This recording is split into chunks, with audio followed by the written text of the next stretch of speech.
po daw na hindi po sabihin ni Beyonce at ni Edo ang kanilang nararamdaman ay huling-huli naman daw po ito sa camera through behind the scene. So, ika nga po nila, malaking tulong ang behind the scene. So, totoo naman po, kagaya nun. Biglang pa-holding hands ni Edo kay Beyonce. Nung naramdaman niya, may camera, ay agad nga po niya binitawan itong si Beyonce at magkatikit po sila. So, imposible naman po talaga yun.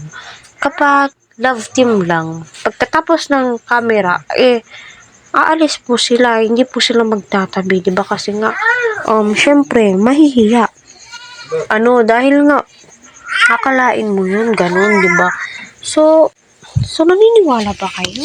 So, kung ganun, my God, mas mainam po talaga na sabihin nila Edo at ni Beyonce kung ano po talaga yung tunay po nilang nararamdaman ni Edo, ni Beyonce, para sa ganun ay masihan naman tayo, magalak po tayo bilang viewers, mas lalo po silang tatangkilikin, mas lalo po silang mamahalin ng kanilang mga viewers.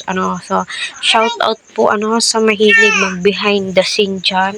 Ipagpatuloy nyo lamang po yan kasi bilang mga viewers ay kasiyahan po nilang nakikita ang kanilang mga sinusuportahan, nagkakapalagayan ng loob, kagaya nga po nun sa ating napanood, diba? Nakakatuwa naman po panoorin silang dalawa na holding hands, diba? Kaya, para sa akin, wala naman pong masama kung ibalik ni Kalingap Prab yung behind the scene. Pero, kahit na pinagbawal po ni Kalingap Prab, meron at meron pa rin pong humihingi ng mga updates through live, diba?